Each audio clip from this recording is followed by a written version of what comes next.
4 కోట్ల రూపాయలను కేటాయించాలని నేను ప్రతిపాదిస్తున్నాను.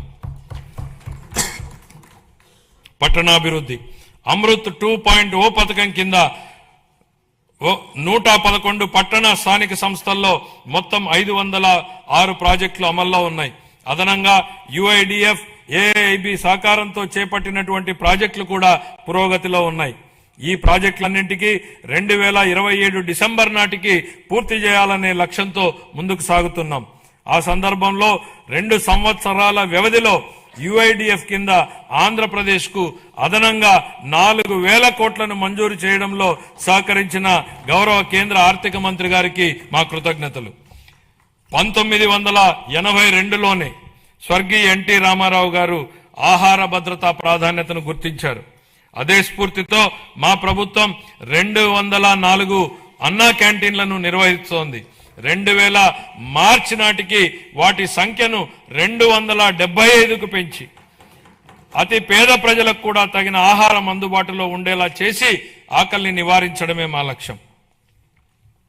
విశాఖపట్నం మరియు విజయవాడ వంటి ప్రధాన నగరాల్లో ఆధునిక మెట్రో రైలు వ్యవస్థలో ప్రయాణించే కళ త్వరలో సాకారం కానుంది. ప్రధానమంత్రి ఆవాస్ యోజన ఎన్టీఆర్ నగర్స్ కింద ఆర్థికంగా బలహీన వర్గాలకు చెందిన కుటుంబాలకు 25 లక్షల గృహ పట్టాలు ఇళ్లను అందించి సొంత ఇంటి కలను నెరవేర్చడమే మా ప్రభుత్వ లక్ష్యం.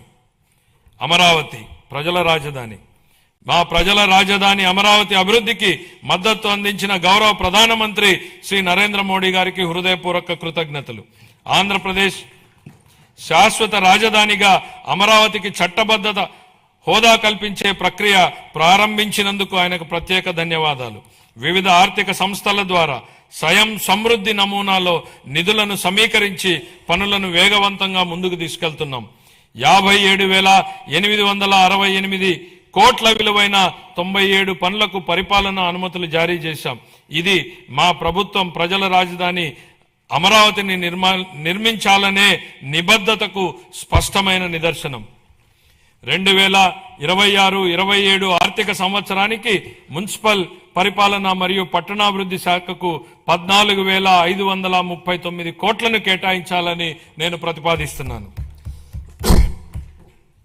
న్యాయశాఖ, హోం, మద్య నిషేధం, ఎక్సైజ్ మరియు అగ్నిమాపక శాఖలు మంచివారు భయపడనప్పుడు చెడు శక్తులు బలహీనమవుతాయన్నటువంటి రొనాల్డ్ రీగన్ సూక్తిని గుర్తు చేస్తూ తీవ్ర వాతావరణ పరిస్థితుల్లోనూ పండగల సమయంలోనూ అత్యవసరాలు, విపత్తులు, ప్రజా కార్యక్రమాలలోనూ సమయంలోనూ వ్యక్తిగత అవసరాలను పక్కన పెట్టి రాత్రింబగళ్లు కర్తవ్యాన్ని నిర్వహించేదే మన పోలీసు దళమే.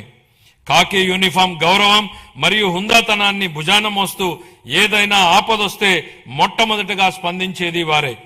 వారి సేవాభావం, త్యాగస్ఫూర్తిని మా ప్రభుత్వం అత్యంత గౌరవంగా భావిస్తుంది. గత పాలనలో దెబ్బతిన్న పోలీసు వ్యవస్థ గౌరవాన్ని పునరుద్ధరించేందుకు మా ప్రభుత్వం కట్టుబడి ఉంది. గౌరవ ముఖ్యమంత్రి గారి హామీ మేరకు శాంతి భద్రతల యంత్రాంగాన్ని సమూలంగా మార్చడానికి ఈ క్రింది ఆధునీకరణ మరియు సంక్షేమ చర్యలు తీసుకుంటున్నాం. పోలీసు శాఖకు 3,000 కొత్త వాహనాలను త్వరలో అందించనున్నాం.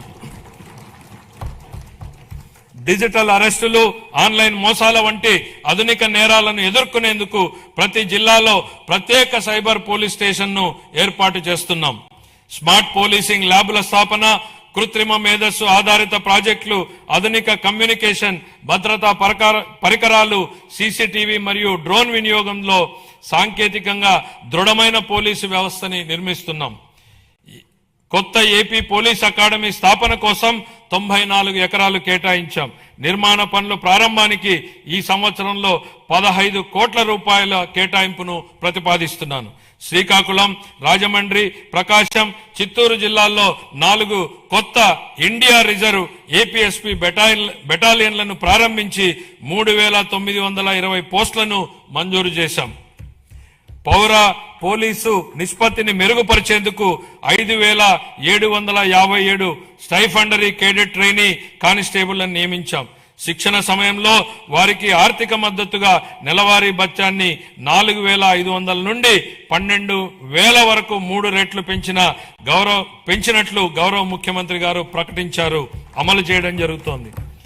పోలీసు సిబ్బందికి బకాయి ఉన్న టీఏడీఏలు, సెలవు సంబంధిత బకాయిలు, వైద్య రీయింబర్స్మెంట్లు తదితర చెల్లింపుల కోసం దాదాపు 500 కోట్లను విడుదల చేశాం.